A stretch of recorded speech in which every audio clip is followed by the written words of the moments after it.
pledge allegiance to the flag of the United States of America and to the republic for which it stands, one nation, under God, indivisible, with liberty and justice for all.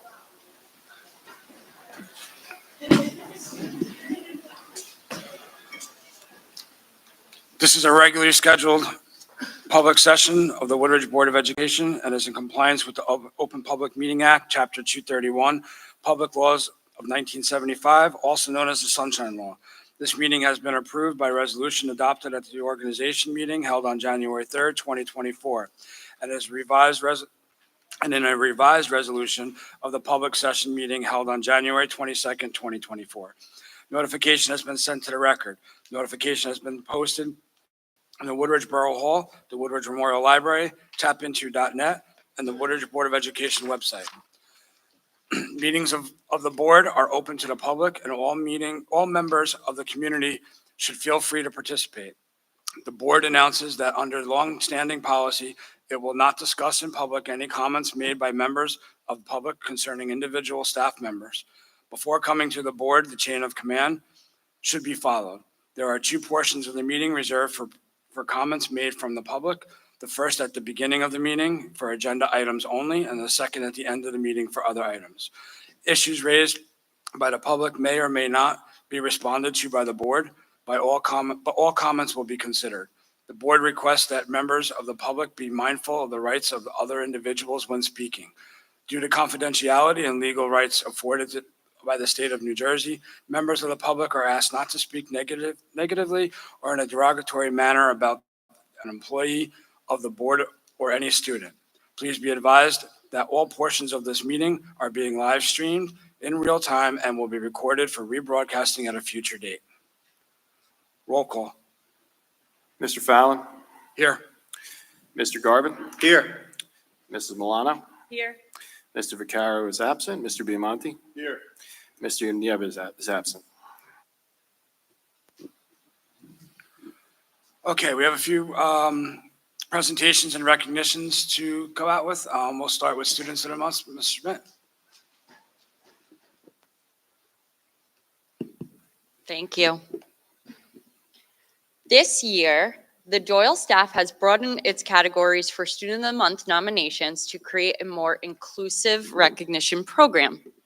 Each month, we will highlight different areas of student achievement. And for this past month, we were excited to focus on, I think you could guess. I had a beret, it didn't look great. Visual arts. Our Artists of the Month were nominated and selected based on students who demonstrate outstanding talent, interest, and effort in the visual arts. We believe that highlighting these young artists not only encourages them to keep pursuing their creative passions, but also fosters an appreciation for the arts. Recipients of this honor received a certificate of achievement and also have their photos prominently displayed near our main office, as well as on our website and social media page. I now present to you the K-3 Artists of the Month recipients. In grade 3, William Barron, I'm sorry. Come on up. You're gonna hang with me. We're gonna take a picture at the end. Grade 2, Thomas McMillan.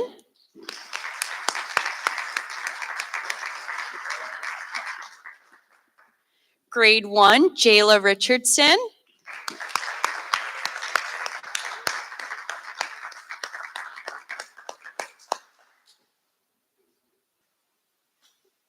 And last but not least, kindergarten, Delilah Galarowitz.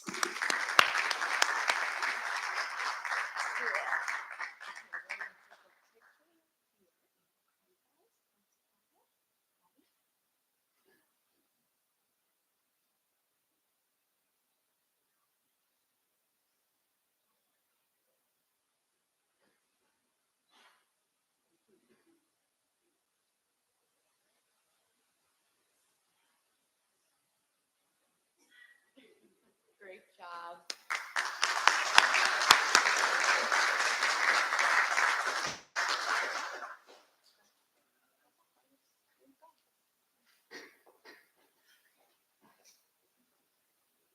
Hello, everybody. She's a tough act to follow, I must say. I'm Mrs. Giacomelli. I'm the interim principal at the intermediate school, for those that don't know me. Our students of the month represented teammates, and our phys ed teacher, Ms. Andrea Marino, was very selective in when she tries to choose children that really are a total teammate, meaning always helping somebody else, never taking the prize by themselves, and just being a really good sport and setting an example. So for sixth grade, we have Christopher Kennedy.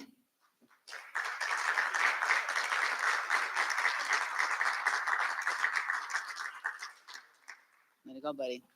Awesome. Okay. Fifth grade, Amelia De Leon.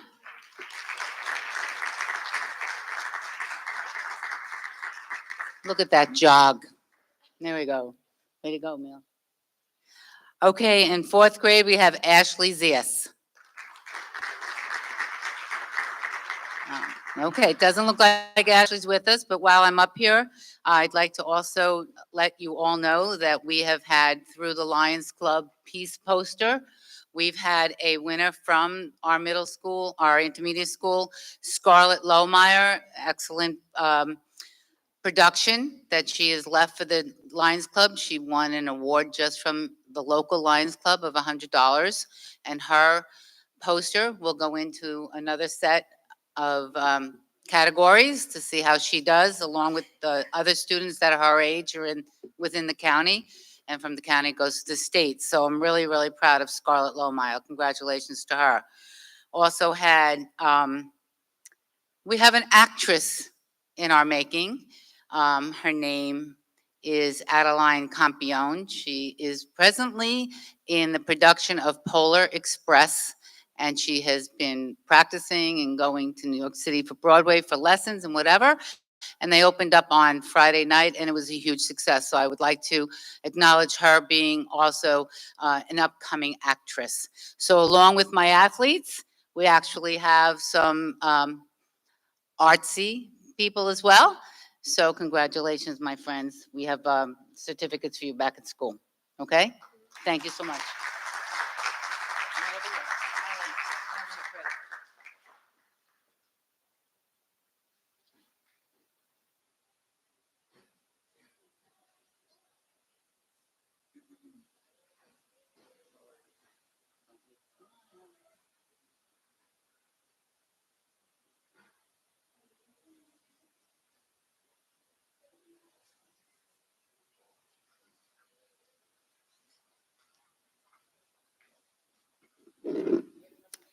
Good evening, everyone.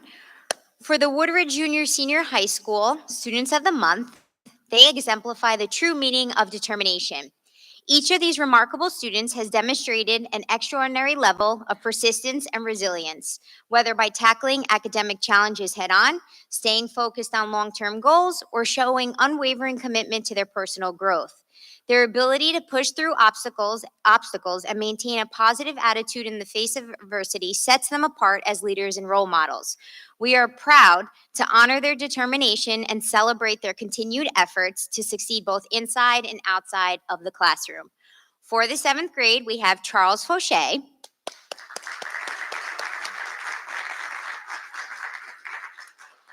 which also last month he got honored for getting a perfect score on the NJSLA. For the 8th grade, we have Lucas Mabel.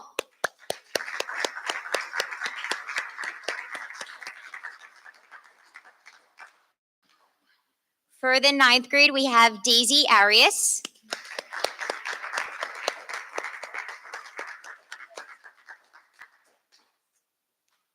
For the 10th grade, we have Jacob Metcalf.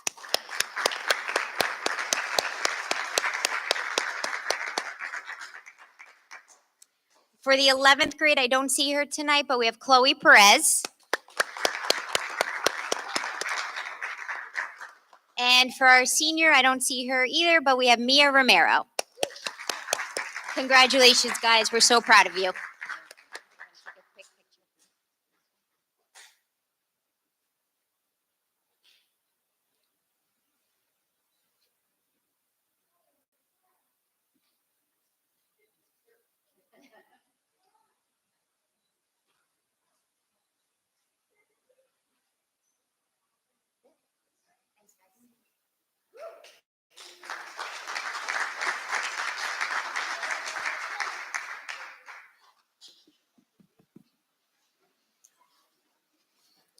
Thank you. Congratulations to all. On to our student representative report. Devin Millie. Good evening, everybody. My name is Clyde Imperto, and I'll be reading the October Student Report and the Athletic Report. The Woodridge Junior Senior High School celebrated Hispanic Heritage Month by hosting the second annual Hispanic Heritage Night. Thank you to Mrs. Vasquez and Ms. Sanchez for planning a great night filled with delicious Hispanic dishes, music, and games. All our juniors had the opportunity to take the PSAT 11 on October 15th. The testing went smoothly, and now they are waiting for the results. On October 16th, we hosted an open house for all 7th and 8th grade parents. Mrs. Ruiz and Mrs. Sinclair had a presentation for the parents, followed by a few seniors who spoke about their experiences at Woodridge High School. Parents and students then went into the cafeteria to meet all the teachers and took a look at all the classes we offer. We had our first instant decision day. We are proud to announce that 4 seniors applied for an instant decision, and all 4 got accepted on the spot. We have more instant decision days to be scheduled. Halloween was a great day. Seniors had their breakfast in the morning, followed by a parade around the school. Thank you to Mrs. Tacoma and Ms. Schoenig for planning a delicious breakfast and decorating the cafeteria for us. There were 3 field trips in October. The 8th grade science students went to Sterling Hill Mining Museum. Mr. Menacci's A-Push and Mr. Foreman's honors class went to Philadelphia for the day, and Mrs. Mano's Glee Club and Mr. Foreman's English classes went to Back to the Future on Broadway. Football and cheer season has concluded. Football lost to Hashbrook Heights in the first round of states. Volleyball currently has a record of 15-11 and hosted Mountain Lakes today in the first round of the state tournament, and we are happy to announce that they won. Girls soccer is 12-9 and hosted Demorest in the first round of the state tournament. Although they are not moving on, they gave it their all. Boys soccer recently fell to Westwood in the Bergen County Invitational 2 tournament. The boys made it to the championship round. They will host Verona tomorrow at 4:15 p.m. Middle school volleyball concluded their season with an impressive victory over Wallington and a nice tribute to our 8th graders versus Fairview in their last game. We are preparing for the winter season and interest meetings are underway. November 25th is the start date for most winter sports. Thank you. Thank you, Devin. Before we continue on, we're going to take a break here. I know everyone's anxious to go home. You're more than welcome to stay, but we'll take a break and let everybody have a chance to clear out.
Okay, moving on. District data presentation, Mr. Abro.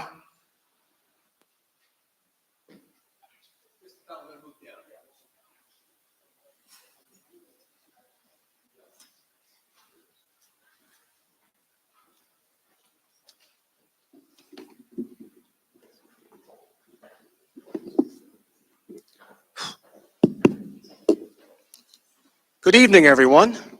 Thank you for staying. This evening, This evening, I am obligated to report out on our state assessment reports for the year 2024. This is something that's mandated by code. I have to report this out to the board and the public by a certain date in November, then submit to the county that we completed the task. And I would imagine probably before or after Thanksgiving, the media will then probably be releasing all the scores within the state, different districts, et cetera. So technically, right now, it's still embargoed until I share with you now our results. Now, as you are aware, our students in grades 3 through 9 take the NJSLA assessment in English Language Arts each spring. And our students in grades 3 through 8, as well as students who are taking Algebra 1 and Geometry, will take the math assessment in the springtime as well. And then students in grades 5, 8, and 11 will take the science assessment. And it usually all occurs in a matter of 2 weeks at some point in the early to mid-spring.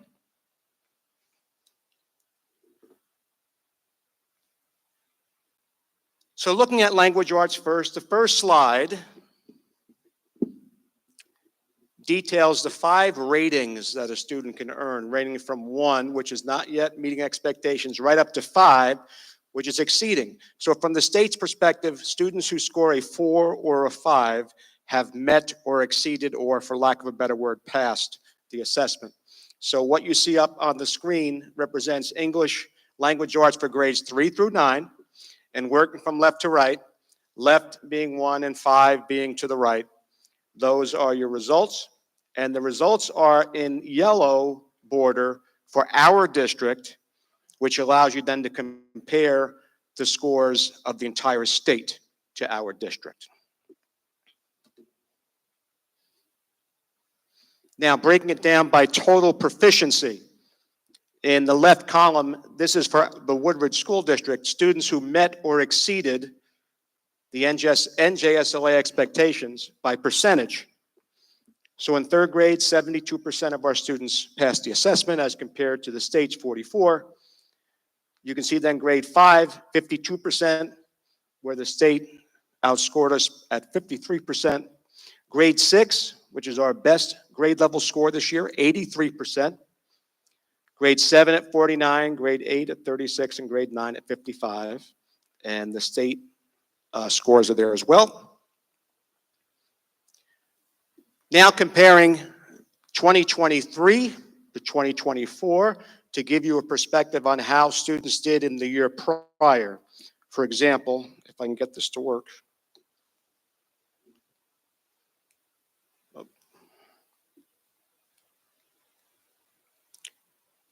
For example, a 3rd grader in the administration in 2023 is now a 4th grader.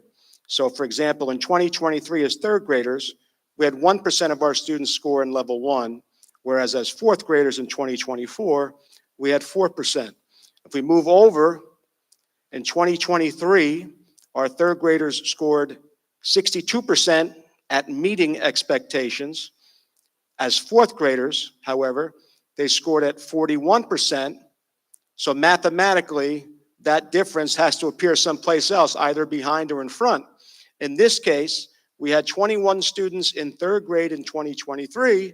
As 4th graders, 36%. So thankfully, that number moved to the right. So our 3rd graders did a better job moving towards level 5. And you can make similar comparisons throughout the document from the previous grade to the present grade, and now, of course, they're in the next grade after that. So looking at the 6th grade, for example, as I mentioned, language arts, 6th grade did a wonderful job, students and staff members. So if you compare their scores in the aqua color in 23 as 5th graders to their scores, you can see we dropped 8 percentage points in the lowest level. We dropped 13 percentage points in the middle, right before reaching proficiency. Whereas we had fewer students at level 4, at level 5, we had 31% more students involved. So these are the same kids from the aqua to the gray on the diagonal. They're the same kids in 5th grade and then 6th grade. So they've made a tremendous deal of improvement. Looking at seventh grade and into eighth grade, we have numbers going the different way sometimes. We have 11% of our students hit level 2 as seventh graders, 21% as eighth graders, the same group. We had 21%. If we go to the other side, we had 14% of the seventh graders in 23 score at the highest level, whereas we had 1%, the same group as eighth graders, score. Conversely, our eighth graders, our current 10th graders, as eighth graders in 2023, we had 8% of the students score at the highest level.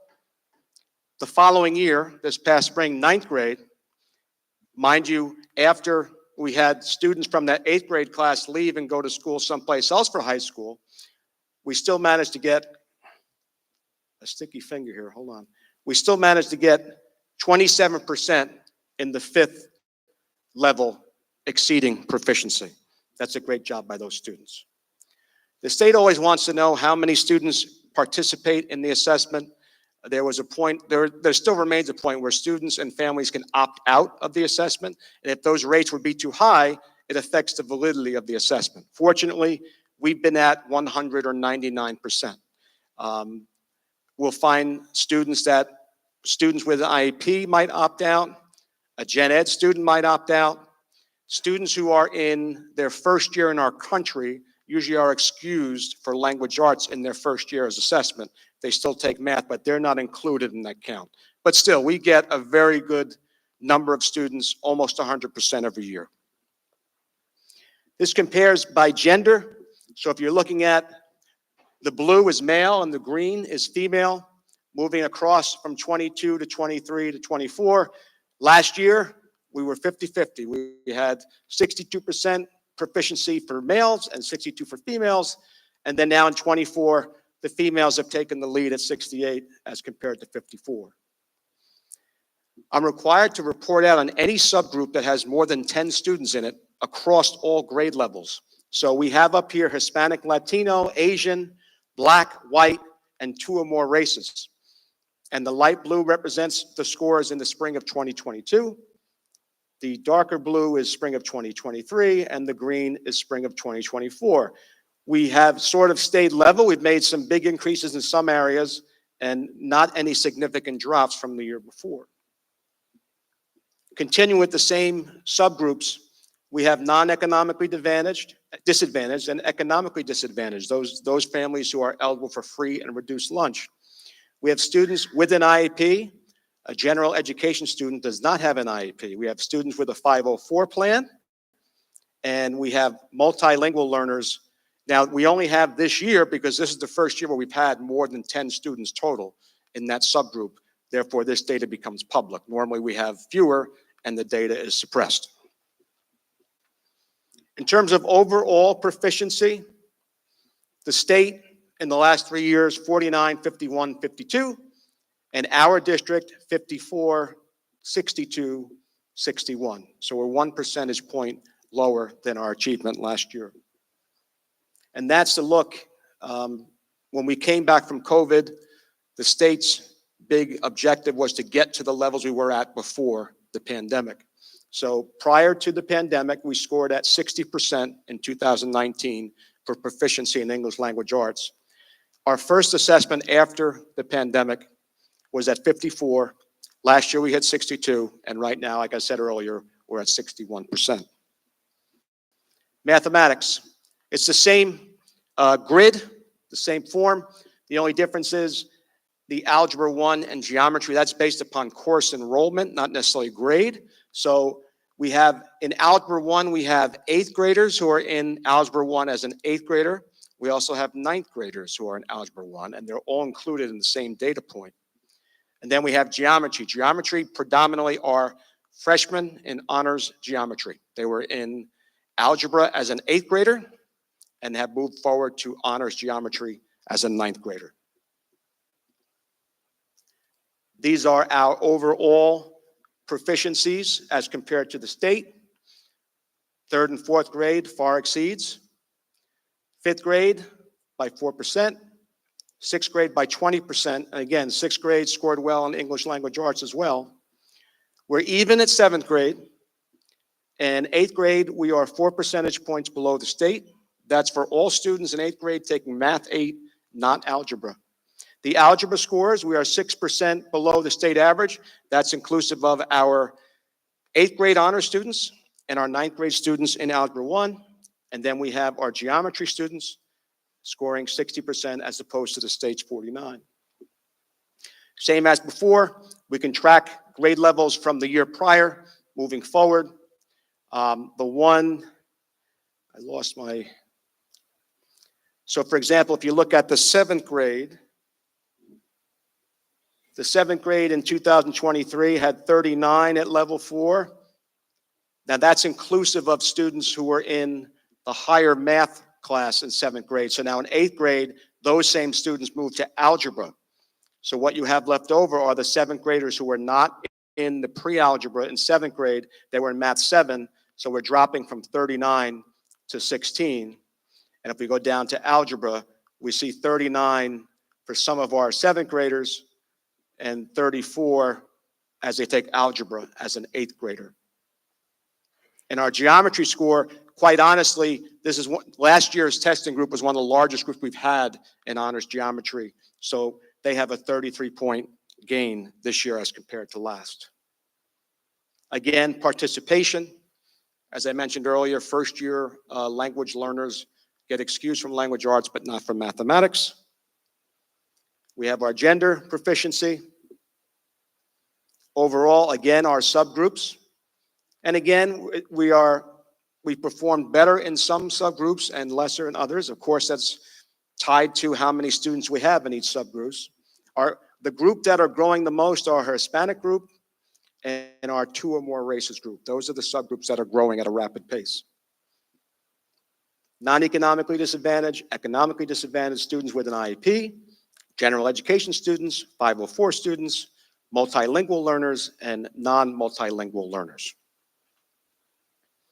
Overall, from a state perspective, this is throughout grades 3 through 8, Algebra 1 and geometry. The state, 37%, 37%, 39.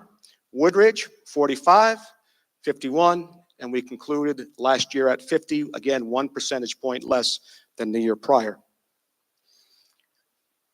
Looking again, pre-pandemic, we were at 43% before the pandemic, 45% coming out, and since that time, we've been holding at 51 or 50.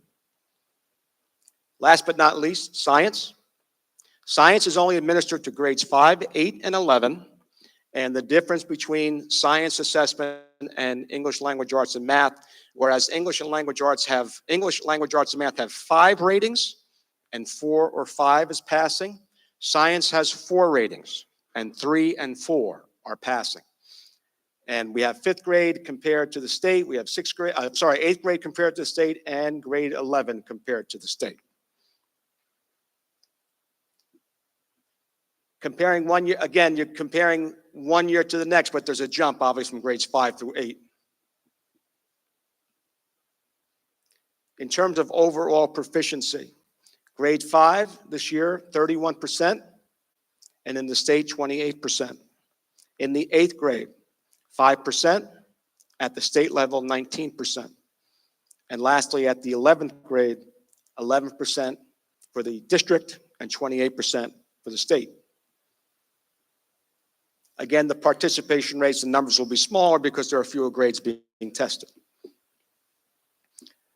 Breaking down the subgroups by gender, by ethnicity, by economical status, IEP, general education, students with a 504. Overall proficiency for the state averages at 24% for 3 years, whereas in Woodridge, we were 20%, 26% 2 years ago, 15% this past spring. And overall, our proficiency, again, compared to pre-pandemic, 23% before, 20% after, 26% 2 years ago, and 15% this past year. I'm also obliged to report on the administration of the Woodridge 2024 dynamic learning maps. This is for some of our identified special education students who take an alternative assessment. And again, since the magic number is 10, we don't have 10 students that take this assessment. Therefore, their data is suppressed and we don't have a score for this level in 2024. We haven't had 10 in this area in a very long time. Okay, so having seen the results, the question is, Mr. Albro, what are you and your administrators going to do next to try to improve? Because there's always areas to improve. Whereas we are ahead of the state, some of the state numbers are quite low, and that's not, quite honestly, not something we should aim for. So things that we're looking at, we are focused to some extent at the vertical grade transitions from Doyle, grade 3, to intermediate school, grade 4, grade 6 to grade 7 up at the high school, and then obviously grade 8 into the 9th grade in the high school building. What we've done already since the start of the school year to address 7th and 8th grade in language arts and math, we've brought in an instructional coach to meet with only those teachers. It's a very small group of people, and they've met now, I think, twice for the full day where they talk about lessons. Our coach models lessons for the staff. Our coach observes the staff in administering those lessons, and that's going to happen 2 or 3 more times during the school year, and feedback is provided to the administration to see demonstrated improvement. Of course, we're always analyzing data. This is only one piece, and everyone understands that this is maybe 16 questions in each area over the course of 2 or 3 days, and that determines the accountability for the district. So for 173 days, we're doing something else, and then we're testing for 7 more days. As I mentioned earlier, we're working on our articulation vertically from grade level to grade level. Ongoing, using data, our STEAM initiative, realignment of our grade 9 through 12 science course sequencing, which has allowed us to move some staff around, hoping to address some of our scores. Administrative team walkthroughs to observe teaching learning styles. Extended school opportunities will be starting shortly with Title I funds for students.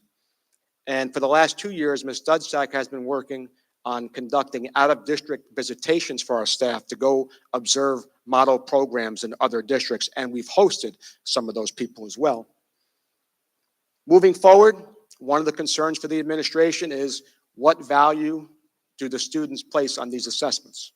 I don't think these assessments are indicative of the students' mastery of the content. So that's something that the staff at all grade levels, they've done a great job of holding pep rallies and motivating, but having been an administrator for so long and walking to a class and seeing a relatively innocent assessment be administered, and the first question asked is, does this count? And it counts for everybody, it counts for the school, but our students aren't going to find out what they did wrong, what they did right, and it's not going to reflect in their grade book. And ongoing, we have to continue to talk to the students about what this really means for the district and for themselves, quite honestly.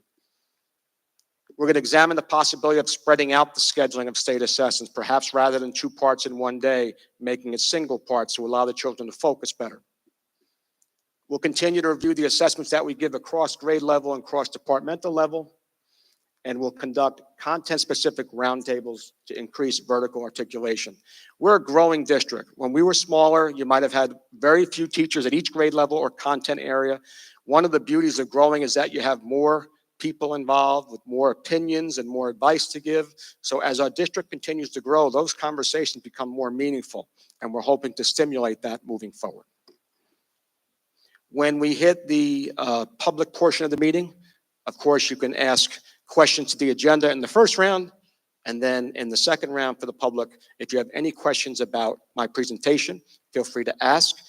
I would anticipate that this will be posted on our website when we return after teacher convention at the end of this week. Thank you.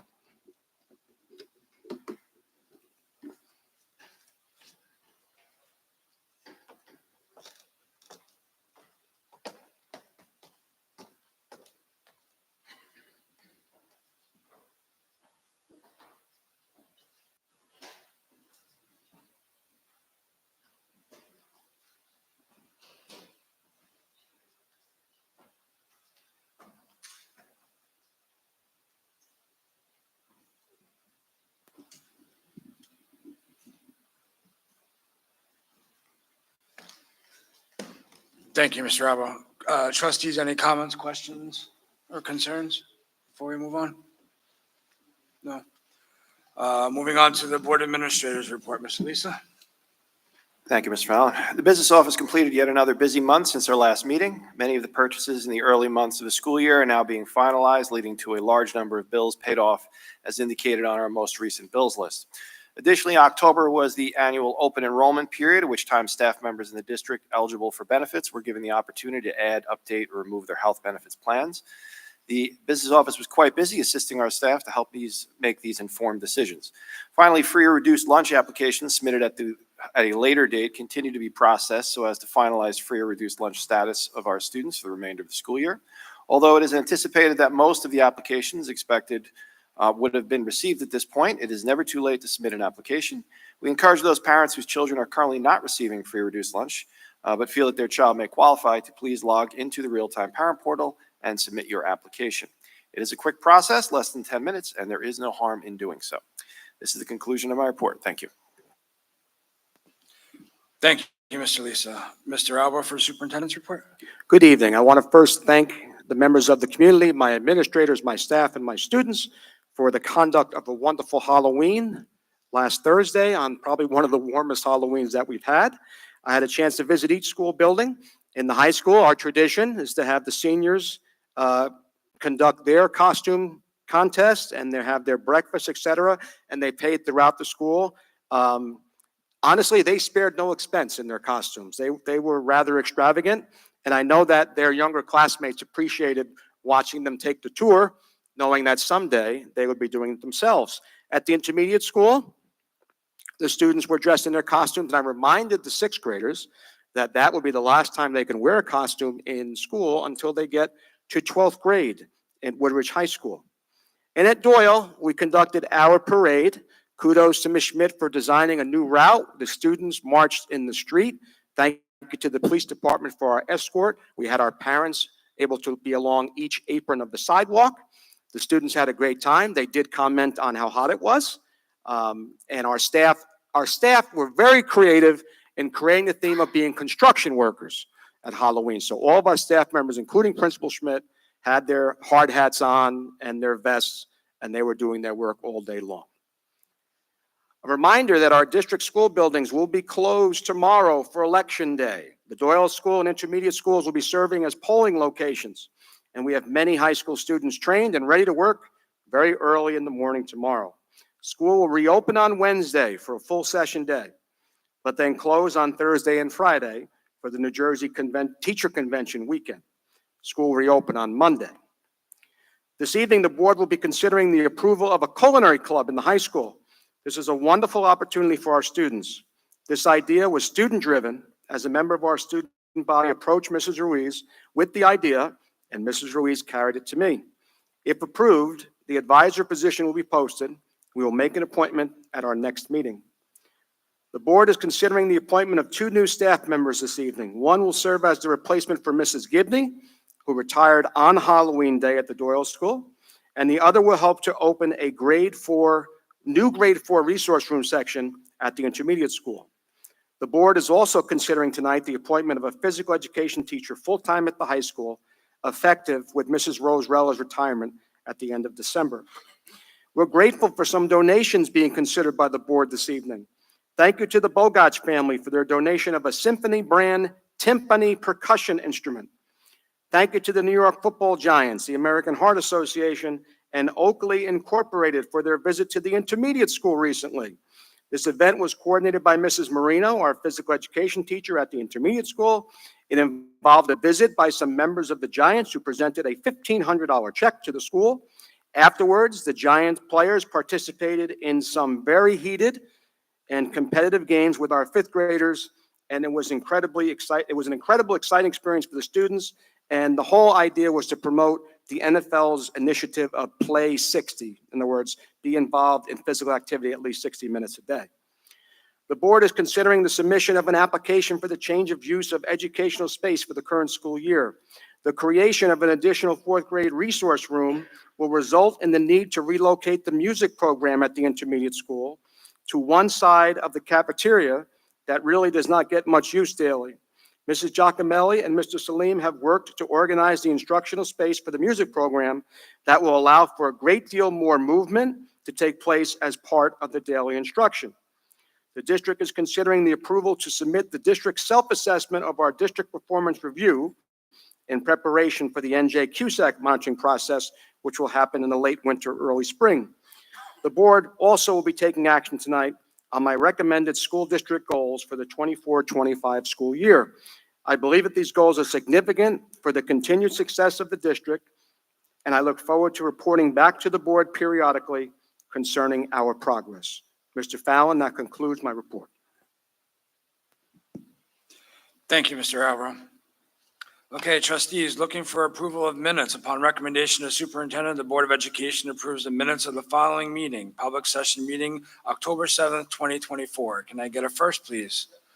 Mr. Garvin, second. Mr. Biamonte, roll call. Mr. Fallon? Yes. Mr. Garvin? Yes. Mrs. Milano? Yes. Mr. Biamonte? Yes.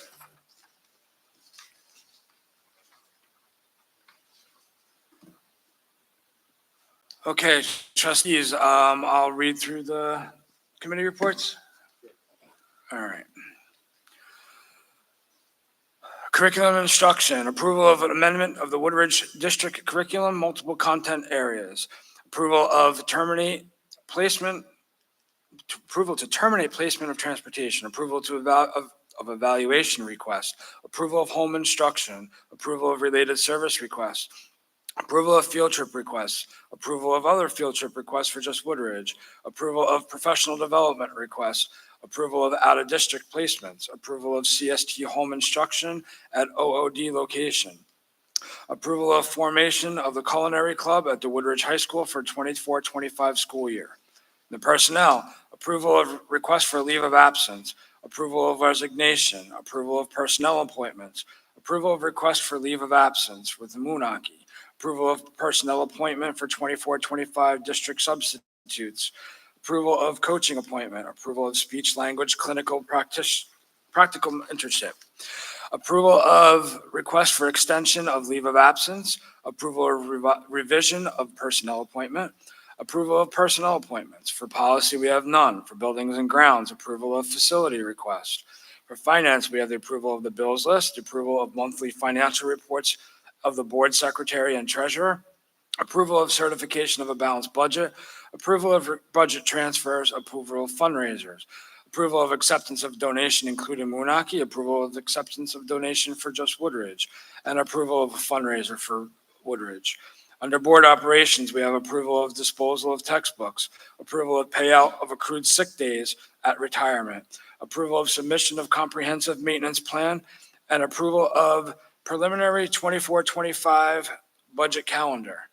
We also have approval of the submission of application for change of use of educational space for the 24-25 school year, approval of purchase equipment, approval of new vendor purchase request, approval of district performance reviews, DPR, and statement of assurance, SOA, New Jersey Quality Single Accountability Continuum, NJ CUSAC, and approval of Woodridge District goals for 24-25 school year. As an amendment on BO 5 for the approval of submission of application for change of use. I'm sorry, BO 4.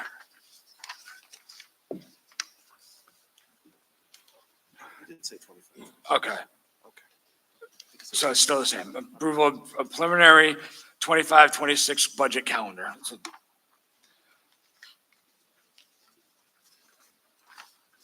trustees, any questions, comments, or concerns?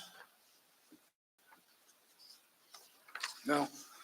Anything for new business?